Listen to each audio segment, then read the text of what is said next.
Las tazas de té aún estaban tibias y el aroma de las galletas de almendra que había horneado la noche anterior seguía flotando en la sala. Eran las 7 de la tarde, la hora exacta en la que Alejandro solía abrir la puerta con el sonido metálico de su llave. Esa noche, sin embargo, no escuché nada. Me quedé mirando la puerta como si en cualquier momento fuera a girar la cerradura y él entrara con su sonrisa tranquila de siempre. Pasaron minutos, quizá horas, y lo único que llenó la casa fue un silencio tan denso que se me metió en los huesos, ese silencio que anuncia que algo se ha ido para siempre. Me llamo Verónica Salazar, y durante 15 años creí tener el matrimonio que cualquiera envidiaría. Alejandro era sereno, cumplido, jamás levantaba la voz. Los domingos me traía flores frescas, se aseguraba de que nunca me preocupara por la hipoteca y siempre parecía tener la respuesta correcta a todo. Nuestra vida era simple, fluida, como si fuéramos dos piezas de un rompecabezas encajando sin esfuerzo. Yo lo amaba con la certeza de quien cree conocer cada rincón del alma de su esposo, hasta que esa certeza se rompió en un instante. Alejandro murió un jueves. El médico lo dijo con un tono ensayado, distante, casi burocrático: infarto agudo al miocardio. Se fue rápido. Yo asentí, fingiendo entender esas palabras técnicas, como si me sirvieran de algo. Pero no servían.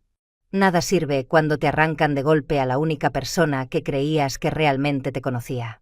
El funeral fue un borrón. Rostros enlutados que apenas reconocía, apretones de manos húmedos, frases repetidas como un libreto. Era un gran hombre, lo sentimos mucho. Qué pérdida tan inesperada. Yo solo me aferraba al brazo de Camila Reyes, mi mejor amiga desde la universidad. Ella me ofrecía vasos de agua que no bebía, bocados de comida que no podía tragar. Yo asentía, agradecía, y todo me atravesaba como si fuera humo. Hasta que apareció Valeria, mi hermana. Llegó envuelta en un perfume demasiado dulce, con un abrazo demasiado largo. «Lo siento tanto, hermanita», murmuró contra mi oído, su voz suave, casi resbaladiza. Alejandro era como un hermano para mí. Quise creerle. Quise sentir consuelo en sus palabras, pero en su mirada no había duelo. Había algo más. Algo que me inquietó y no supe nombrar en ese instante. La incomodidad se volvió certeza horas después, en mi propia cocina. Valeria se sirvió una copa de vino como si estuviera en su casa y con una sonrisa nerviosa, me dijo: «Sé que no es el momento, pero Alejandro me había prestado dinero. Pensé que ahora que estás asegurada, podríamos arreglar eso». Me quedé helada. «¿Qué dinero?», pregunté con la voz quebrada.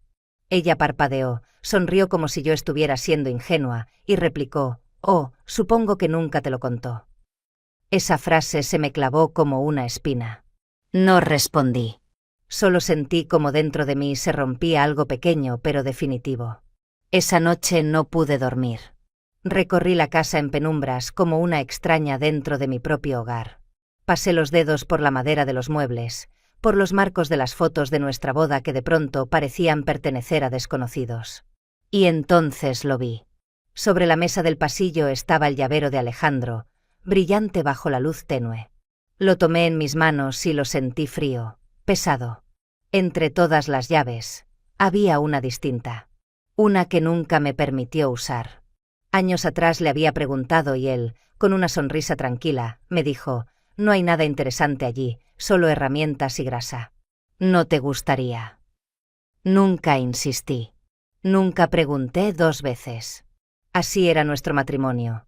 Cómodo, fácil, lleno de espacios silenciosos que yo no cruzaba. Pero ahora, con Alejandro enterrado y mis certezas convertidas en polvo, esa llave era lo único que me quedaba. La sostuve fuerte en la palma de mi mano, con el presentimiento de que tras esa puerta prohibida no solo me esperaba un garaje, me esperaba una verdad que podría destruirlo todo. A la mañana siguiente, cuando la luz apenas despuntaba entre las cortinas, me encontré a mí misma apretando esa llave distinta en el bolsillo. No había dormido nada. El insomnio me llevó a una conclusión inevitable. Debía saber que escondía a Alejandro detrás de esa puerta. Si no lo hacía, ese secreto me perseguiría hasta el final de mis días. Conduje por la ciudad como en un trance. El tráfico matutino de la Ciudad de México rugía a mi alrededor, pero yo solo seguía el camino automático hacia Iztapalapa, al extremo oriente, donde Alejandro solía desaparecer cada jueves. Jamás me cuestioné por qué, porque siempre me daba respuestas convincentes, reuniones con clientes, diligencias, asuntos menores. Esa mañana, mientras pasaba por avenidas desgastadas y edificios despintados, me di cuenta de que nunca había preguntado demasiado. El lugar era un conjunto de bodegas industriales abandonadas. Techos de lámina oxidados, paredes con grafitis deslavados, yermo de concreto con grietas de donde brotaban hierbas tercas. Aparqué frente a un portón metálico que reconocí de inmediato. Lo había visto en su llavero, en esa llave distinta. Bajé del auto con las manos sudorosas. El portón se alzaba frente a mí como un monstruo dormido. Inserté la llave y la giré. Un chirrido prolongado, como un gemido de hierro cansado, se dejó oír. El aire que salió de adentro me golpeó con olor a aceite viejo, polvo acumulado y metal húmedo. Di un paso, luego otro, hasta que mis dedos encontraron el interruptor. La luz fluorescente parpadeó varias veces antes de encenderse por completo, bañando la bodega con un resplandor frío. Lo que vi entonces me cortó la respiración. No eran herramientas. No eran cajas ni piezas de automóvil como él había dicho alguna vez. Las paredes estaban completamente cubiertas. Fotografías, recortes de periódicos, mapas con líneas dibujadas a mano, gráficos incomprensibles. Todo en un orden obsesivo, meticuloso, como si alguien hubiera dedicado años a levantar un altar secreto. Me acerqué temblando a la pared principal. Allí estaba Alejandro, pero no el Alejandro que yo conocía. No el hombre de camisas impecables y gestos calculados. En esas fotos usaba jeans gastados, camisas sueltas, el cabello despeinado. Su expresión era distinta, más relajada, más humana, irreconocible para mí. Y no estaba solo. A su lado, repetida una y otra vez, aparecía una mujer de cabello oscuro y ojos intensos, Isabel Ramírez. Sonreía en las playas, en cabañas de montaña, en cenas iluminadas por velas. En cada imagen su mano reposaba con naturalidad en el brazo de Alejandro, y la mirada de él hacia ella era una que yo no recordaba haber recibido en años. Una ternura cálida, sin reservas. Tragué saliva con dificultad mientras mis ojos seguían explorando. En muchas de las fotografías también estaba él, un joven de veintitantos, alto, de mandíbula marcada y mirada penetrante. Leonardo. Su parecido con Alejandro era innegable. En una imagen estaban los tres juntos, como una familia. Isabel, Alejandro y ese joven. En el reverso de algunas fotos había fechas escritas a mano, 7 años atrás, 5, 3, y una de apenas meses antes, agosto de 2024. Justo ese día yo había cocinado su platillo favorito, esperando su regreso de una supuesta reunión de trabajo. En la foto, él sonreía al lado de Isabel y Leonardo, como si nunca hubiera existido mi espera. Las piernas me flaquearon. Me apoyé en un escritorio metálico colocado al centro del lugar. Encima había carpetas apiladas. Las abrí con manos temblorosas. Transferencias bancarias a cuentas extranjeras, documentos de empresas desconocidas, cartas de despachos fiscales. Nada coincidía con lo que yo sabía de sus negocios. Y entonces, en una carpeta distinta, apareció un documento médico. Crescente Art Institute, decía en el encabezado. Dos meses atrás. El nombre de Alejandro estaba impreso en mayúsculas. Diagnóstico, cardiopatía isquémica, etapa 3, riesgo alto de paro cardíaco. Mis ojos se nublaron. Él lo sabía. Alejandro sabía que su corazón estaba fallando, que la muerte se acercaba. Y no me dijo nada. No me preparó, no me confió esa verdad mínima que hubiera cambiado todo. Me dejé caer en la silla polvorienta. Sentí que el aire me faltaba. 15 años de matrimonio. Sin embargo, el hombre al que lloré, al que creí conocer, me había ocultado su enfermedad, su dinero, su otra vida, su otra mujer, su otro hijo. Yo no había enterrado a mi esposo. Había enterrado a un desconocido. El crujido de la silla bajo mi peso resonaba en medio del silencio pesado del lugar. Tenía la carpeta médica abierta frente a mí, las letras borrosas por las lágrimas que luchaba por contener. Fue entonces cuando lo escuché. Unos pasos suaves, casi calculados, en la entrada del garaje. Me incorporé de golpe, el corazón golpeándome contra el pecho. En el umbral, bajo la luz mortecina del fluorescente, apareció la silueta de un joven. Alto, de hombros firmes, con el cabello oscuro cayéndole sobre la frente. Sus ojos, esos ojos me paralizaron. Eran los mismos que había mirado durante 15 años en la cara de Alejandro. Intensos, insondables, capaces de decir más en un silencio que con 1000 palabras. Él también se quedó quieto por un instante, observándome con cautela, como si supiera que cualquier movimiento brusco podría quebrarme aún más. Dio un paso al frente, luego otro, y su voz sonó baja pero firme: «Verónica Salazar». Asentí apenas, sin fuerzas para responder con palabras. «Soy Leonardo Ramírez», continuó, con un aire sereno que contrastaba con la tensión del momento. «Hijo de Alejandro Salazar». El suelo pareció hundirse bajo mis pies. Abrí la boca, pero ninguna palabra salió. Mi garganta estaba cerrada, atrapada entre incredulidad y rabia. Leonardo avanzó despacio hasta el escritorio metálico, como si no quisiera asustarme. Llevaba una mochila al hombro. La colocó sobre la mesa y la abrió con calma, sacando de dentro un sobre doblado y gastado por las manos. Me lo extendió sin titubear.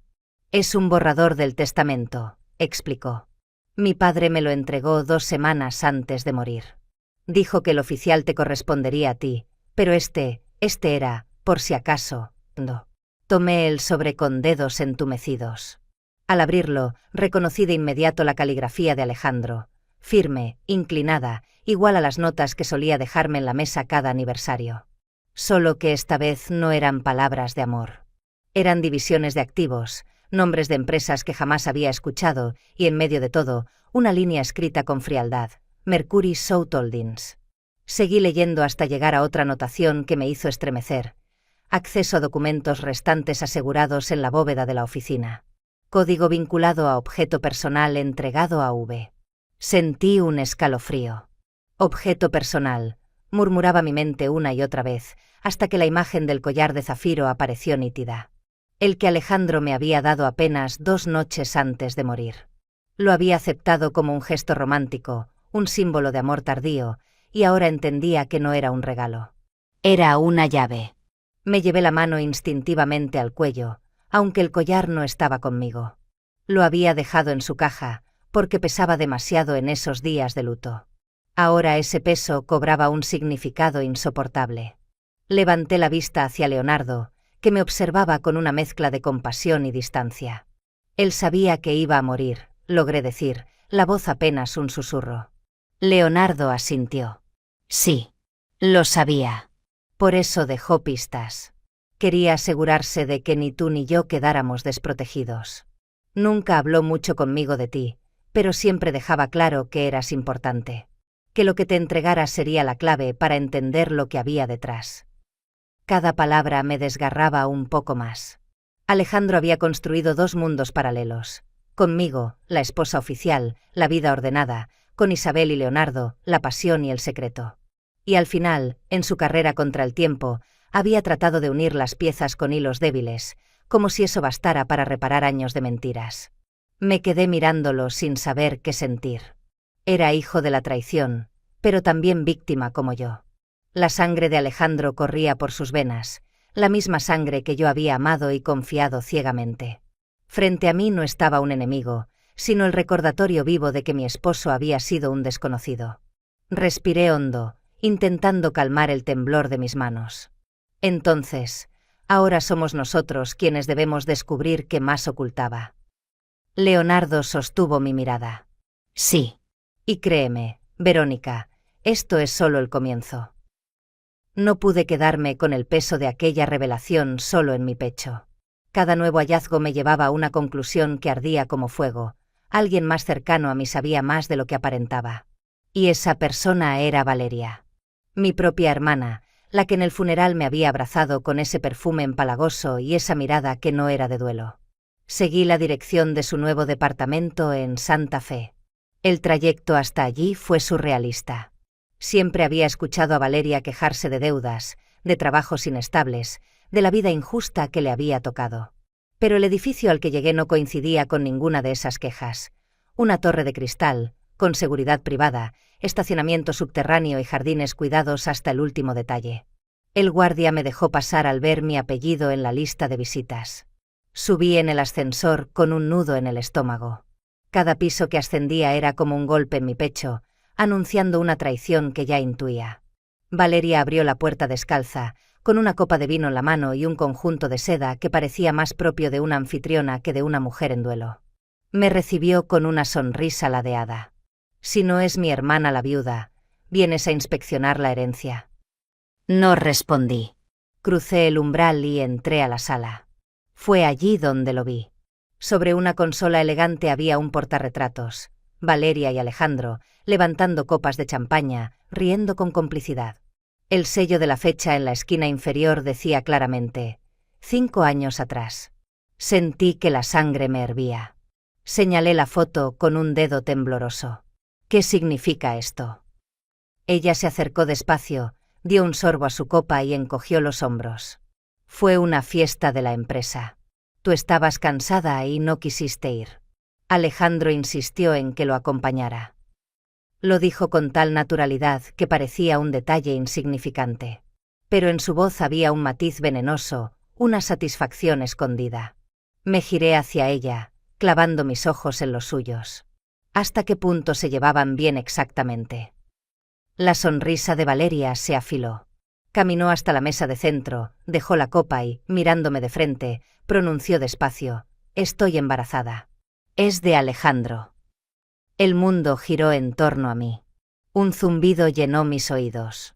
Abrí los labios, pero el aire no salió. 10 semanas de embarazo, aclaró ella con calma cruel, y que Alejandro lo supo antes de morir. Lo siguiente ocurrió sin que pudiera evitarlo.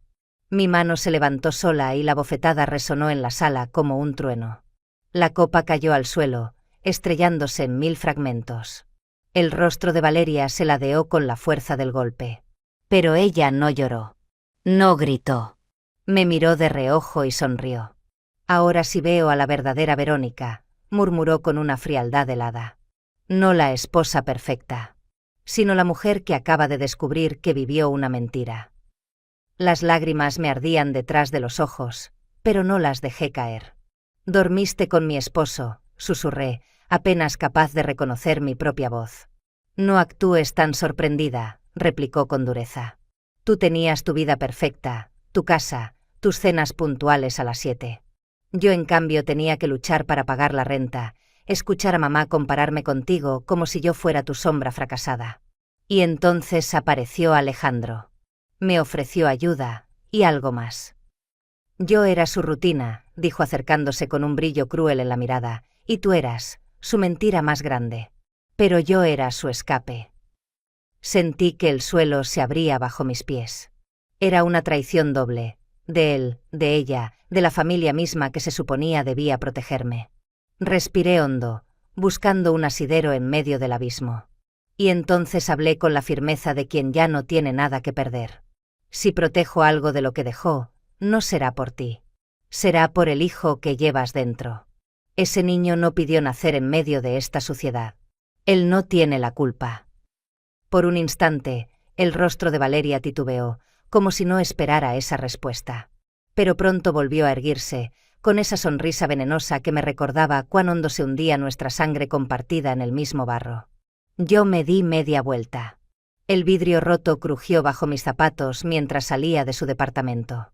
En mi pecho ya no había lágrimas, solo una decisión: no permitiría que el hijo inocente pagara por las mentiras de sus padres. El edificio en Paseo de la Reforma se levantaba imponente, de vidrio y acero, reflejando el cielo gris de la tarde. Siempre había sabido que Alejandro tenía una oficina satélite allí, como él la llamaba, pero nunca me interesé en visitarla. Decía que era para reuniones privadas, nada que yo necesitara saber. Ahora, acompañada por Leonardo y Camila, ese lugar se convertía en el escenario de la verdad que tanto había temido. El guardia de recepción apenas levantó la vista cuando Leonardo mostró una tarjeta de acceso.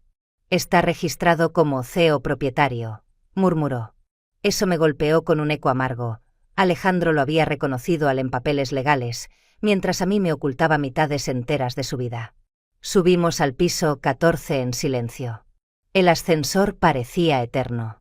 Cuando las puertas se abrieron, entramos en una oficina amplia, fría, con muebles modernos de líneas rectas y colores grises.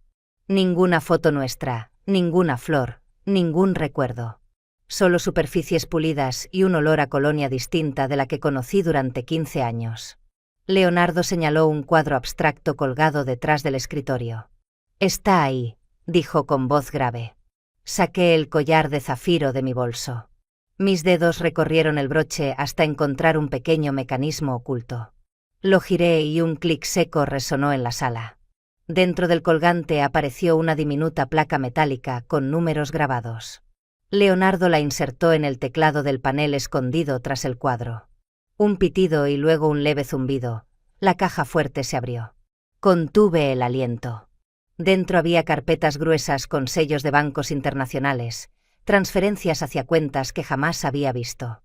También un dispositivo USB negro, discreto, que parecía contener más secretos de los que cualquiera de nosotros podría imaginar. Pero lo que me paralizó fue una pequeña caja de madera. La abrí con cuidado y descubrí un anillo sencillo de oro con un diamante diminuto. En el interior llevaba una inscripción grabada: N always. No era mío. Nunca fue mío. Sentí un vacío helado expandirse en mi pecho. Era el anillo de Isabel. Era a ella a quien había amado con esa sinceridad que yo nunca había visto en su mirada. Con manos temblorosas, tomé la última pieza del secreto, una carta doblada con mi nombre en el sobre. La abrí y reconocí, otra vez, la caligrafía firme de Alejandro. «Verónica», comenzaba, «si lees esto es porque ya no estoy. Nunca tuve el valor de decirte la verdad. Fui cobarde. Construí 2 vidas porque no quise renunciar a ninguna, y en ese egoísmo lo arruiné todo. Te quise, sí, pero quizá de la manera más egoísta. Te quise como quien mantiene una fachada, mientras mi corazón se refugiaba en otro lugar. No mereces cargar con mis errores. Por eso dejo en tus manos la decisión: quemar estos papeles, enterrarlos o usarlos. Elige lo que te dé paz. Perdóname, si puedes. Alejandro». Las palabras se desdibujaron ante mis ojos. No lloré. No grité. Solo sentí que se quebraba la última ilusión que me quedaba. Alejandro había tenido su verdad, y no estaba conmigo. Lo había compartido con Isabel, con su hijo, con ese anillo escondido en una caja fuerte. Camila posó una mano en mi hombro, pero yo apenas la sentí. Miré a Leonardo, que mantenía la vista baja, la mandíbula tensa. En ese instante comprendí con brutal claridad que el amor que yo había vivido era solo un guión bien ensayado: cenas a las 7, flores los domingos, promesas vacías. El verdadero Alejandro pertenecía a otro mundo, a otra mujer. Yo no había sido el centro de su vida, sino el decorado perfecto de una mentira cuidadosamente sostenida. No habíamos salido aún de la oficina en Paseo de la Reforma cuando mi celular vibró en el bolso. Un número desconocido. Contesté con el corazón en la garganta. «¿Verónica Salazar?», preguntó una voz masculina, grave y controlada. «Sí», respondí con cautela. «Soy Gordon Blake, socio de tu esposo. Sé que tienes documentos que me pertenecen. No juegues conmigo. Devuélvelos, o la próxima llamada no será tan cordial». Antes de que pudiera reaccionar, colgó. Me quedé helada, mirando la pantalla apagada. Apenas unos segundos después, el teléfono de Leonardo sonó. Otra voz, distinta, más suave pero cargada de amenaza. «Aquí Víctor Crane. Dile a la viuda que los papeles no son suyos.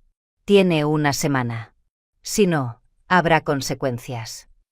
Leonardo apretó la mandíbula, guardó el celular en el bolsillo y me miró en silencio. No hizo falta decir nada. Estábamos atrapados en una red que no entendíamos del todo, pero que se cerraba cada vez más rápido. Esa noche, mientras trataba de procesar la avalancha de revelaciones, Leonardo mencionó un nombre que yo no había escuchado. Mi madre me hablaba de un amigo de mi padre. Eduardo Molina. Según ella, era el único que alguna vez le decía la verdad a Alejandro, aunque no quisiera escucharla. Ese recuerdo se volvió nuestra única pista confiable. Así que, 2 días después, viajamos juntos hasta una casona antigua en las afueras de la ciudad. La fachada estaba cubierta de enredaderas, las ventanas altas y polvorientas. Golpeé la puerta con el puño tembloroso. Un hombre mayor, de cabello blanco y mirada penetrante, abrió lentamente. «Tú debes de ser Verónica», dijo sin vacilar. Luego giró la vista hacia Leonardo. «¿Y tú, Leonardo?» «Sí, se parecen. Sabía que vendrían». Lo seguimos al interior. La casa olía a papel viejo y tabaco apagado. Estantes repletos de libros, un piano cubierto con una sábana, cortinas pesadas que apenas dejaban entrar la luz. Eduardo nos invitó a sentarnos y desapareció por un instante en otra habitación. Regresó con un sobrelacrado. «Esto me lo dejó Alejandro», explicó. «Me pidió que lo entregara solo si ustedes dos venían juntos». Con dedos temblorosos abrí el sobre. Dentro había un segundo testamento. Mis ojos se clavaron en una línea que me heló la sangre. Al hijo por nacer de Valeria Salazar se le asigna el 25% de mis ahorros privados en el extranjero, a ser entregados al cumplir los 21 años. Lo leí 3 veces, incapaz de creerlo. No a Valeria, solo al niño. Alejandro había previsto incluso esa posibilidad, dejando fuera a mi hermana de cualquier poder directo. Sentí una mezcla amarga de furia y alivio. Furia por su cálculo frío, alivio porque al menos había puesto límites a la ambición de Valeria. Eduardo suspiró y continuó. «Hay algo más que deben entender. Ese USB que encontraron no es cualquier cosa. Contiene pruebas detalladas de operaciones ilegales, transferencias, socios, fechas, todo. Es un arma». Alejandro lo guardó porque sabía que algún día lo necesitarían, ustedes o alguien más. Mis dedos se cerraron alrededor del pequeño dispositivo negro que guardaba en mi bolso. No era solo un archivo. Era un arma cargada, un seguro contra los mismos hombres que ya habían empezado a presionarnos. Por primera vez desde la muerte de Alejandro, sentí que el suelo bajo mis pies se estabilizaba. El dolor seguía allí, la traición me atravesaba, pero entre todo ese caos había algo nuevo: poder. Al mirar a Leonardo comprendí que, aunque habíamos sido traicionados de formas distintas, ahora compartíamos un mismo destino. Y en mis entrañas se encendió una certeza: ya no era la viuda ingenua y engañada. Era la única persona que podía decidir qué hacer con el legado más oscuro de Alejandro. Por primera vez en semanas, no me sentí débil. No podía quedarme cruzada de brazos esperando a que Gordon Blake o Víctor Crane decidieran cuál sería mi destino. Tenía en mis manos algo más que papeles y memorias de traiciones. Tenía pruebas, secretos, un arma que podía volverse en contra de ellos. Y por primera vez desde que Alejandro murió, decidí usarla. Contacté al licenciado Marco Dávila, el mismo abogado que había manejado los asuntos de mi padre años atrás. Siempre había sido discreto, pragmático, un hombre que no se dejaba impresionar. Cuando le mostré las carpetas y el USB, no se inmutó. Solo dijo: «Esto es dinamita. Lo primero será duplicar todo». Pasamos horas en su despacho, con Leonardo y Camila a mi lado. Escáneres encendidos, impresoras trabajando sin descanso. Cada archivo digitalizado se almacenaba en 3 discos duros distintos. Marco organizó copias físicas en sobresellados. Una irá contigo, otra conmigo, y la tercera a alguien que no tenga nada que ver con ustedes, explicó. Camila se ofreció enseguida. Déjamelo a mí. Conozco a la persona adecuada. La miré y sentí alivio. Sabía que ella sería una aliada firme, alguien en quien sí podía confiar. Al caer la noche, Marco me pasó un sobrecerrado con una carta redactada por él. Yo añadí una línea al final, escrita a mano con la tinta temblorosa de mi determinación: «Inténtalo conmigo versus». El sobre fue enviado por mensajería directa a la oficina de Gordon Blake. Apenas 15 minutos después, mi teléfono sonó. «¿Crees que eres inteligente?», escupió una voz furiosa. «Estás jugando un juego peligroso, Verónica. Esto te queda grande». Sentí como la adrenalina me recorría el cuerpo, pero mi voz salió sorprendentemente calmada. «No, Gordon. El que está en problemas eres tú. Porque la próxima llamada que haga será al SAT, y después a la Interpol. Tengo cada transferencia, cada nombre, cada firma. ¿Quieres arriesgarte a que todo salga a la luz?». Hubo un silencio al otro lado. Luego una risa seca, incrédula. «Te estás ahogando en un océano que no entiendes». «No, respondí con firmeza. Ya aprendí a nadar. Y colgué antes de darle más espacio. No pasó mucho tiempo antes de que sonara de nuevo. Esta vez la voz era distinta, más suave, casi encantadora. Señora Salazar, dijo como si fuéramos viejos conocidos. Soy Víctor Crane. He oído hablar de sus descubrimientos. Creo que empezamos con el pie equivocado. Su tono educado no me engañaba. Era el de un hombre acostumbrado a manipular, a negociar en la penumbra. No hay pie correcto ni equivocado, respondí cortante. Solo hay pruebas de su firma en transferencias ilegales. Él soltó una leve risa. Todo eso es hipotético, claro. Nada que un buen acuerdo no pueda, digamos, enterrar. Cerré los ojos, respiré hondo y contesté con voz helada. Usted piensa que puede asustarme. Pero aquí está la diferencia, señor Crane. Yo no tengo nada que perder. Ya me quitaron todo. Y eso me hace muy, muy peligrosa. Por un momento, no hubo respuesta. Luego su voz se apagó en un tono seco. Ya veremos. Y colgó. Me quedé mirando el teléfono apagado, con el corazón latiendo a toda velocidad. Pero algo había cambiado. No era la viuda rota, confundida, que no entendía en qué mundo había vivido su esposo. Era yo la que tenía el control de la siguiente jugada. Leonardo me observaba en silencio, con una mezcla de respeto y dolor. No sabía que tuvieras tanta fuerza, dijo al fin. Lo miré de frente. Ni yo misma lo sabía. Pero ya no soy la víctima de Alejandro, ni de Valeria, ni de nadie. Soy la única que puede decidir cómo termina esta historia. En mi interior, sentí como el miedo se transformaba en otra cosa. No en calma, no en alegría, sino en poder. Un poder áspero, nacido del dolor y de la traición, pero poder al fin. Y entendí que, después de todo lo que había perdido, esa era mi verdadera herencia. Pasaron 2 días antes de que encontrara la fuerza para abrir el USB negro. Lo había mirado cada noche como si fuera una bomba a punto de estallar. Finalmente, sentada en el sofá de Camila, con Leonardo a mi lado y una taza de té intocada frente a mí, inserté el dispositivo en la computadora. Una sola carpeta apareció en la pantalla, para Verónica. Dentro había un único archivo de vídeo, fechado apenas 10 días antes de su muerte. El corazón me retumbaba en los oídos cuando le di clic. La pantalla se iluminó con el rostro de Alejandro, pero no era el hombre pulcro de las camisas planchadas ni el de las sonrisas calculadas. Estaba agotado, con las ojeras marcadas, la mirada hundida, la voz áspera. Verónica, comenzó, si estás viendo esto, es porque ya no estoy, o porque el tiempo se me acabó.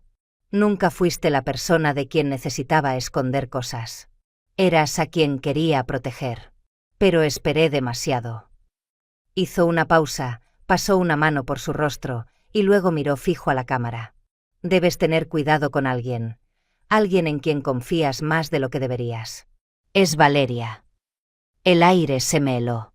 No fue solo un desliz, continuó. No fue solo que me buscara. Ella lo planeó. El embarazo no fue un accidente.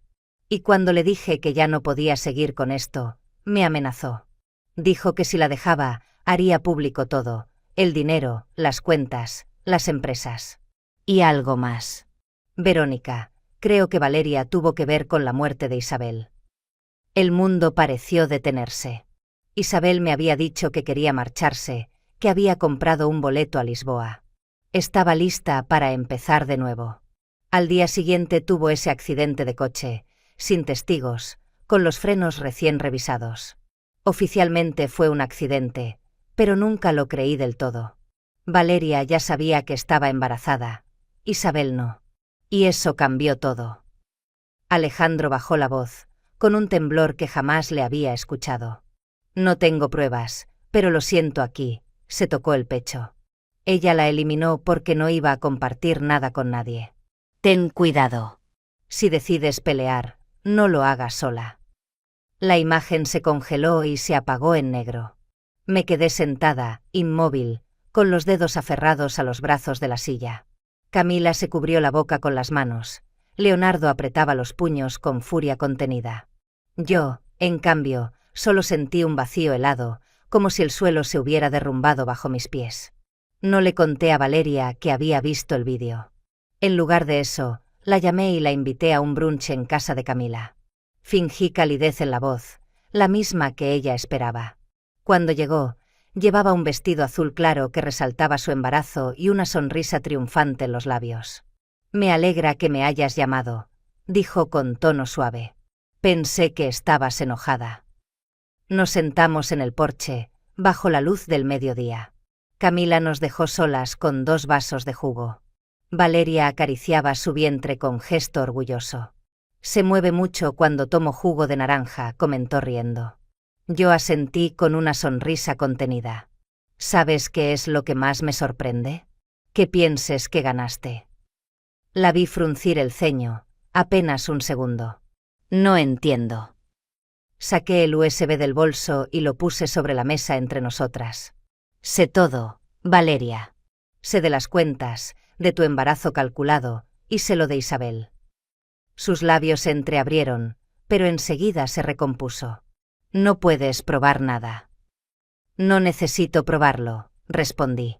Me incliné hacia adelante, mirándola directo a los ojos. «No voy a llevarte a la corte, ni a pelear por una justicia a medias. Voy a dejarte aquí, con todo lo que crees que querías. El dinero, el niño, las mentiras. Ese será tu castigo». Valeria se levantó de golpe, con las mejillas tensas. «¿Crees que eso me asusta?» «No», dije con calma. «Pero lo hará». Me puse de pie, dándole la espalda sin esperar respuesta. Esa misma tarde fui a ver al licenciado Dávila. Le entregué el USB junto con una carta firmada de mi puño y letra. «Si me pasa algo, si desaparezco, esto va directo a la prensa. Todo». Él asintió sin hacer preguntas. Sabía que hablaba en serio. De regreso a mi casa en Coyoacán, recorrí cada habitación como si fuera la última vez. Toqué los respaldos de las sillas, el marco de la puerta, la grieta en el piso que nunca reparamos. Preparé una maleta pequeña y cerré con llave el garaje. No porque escondiera algo, sino porque ya no pensaba volver. Una semana después, abordé un avión rumbo a Colorado. Una cabaña modesta en las montañas, aire limpio, un contrato de alquiler a mi nombre. Sin secretos, sin bóvedas, sin más silencios impuestos. Mientras el avión despegaba, cerré los ojos y respiré hondo. Ya no era la viuda engañada que lloraba frente a una puerta cerrada. Era Verónica Salazar, superviviente, libre, dueña de mi destino.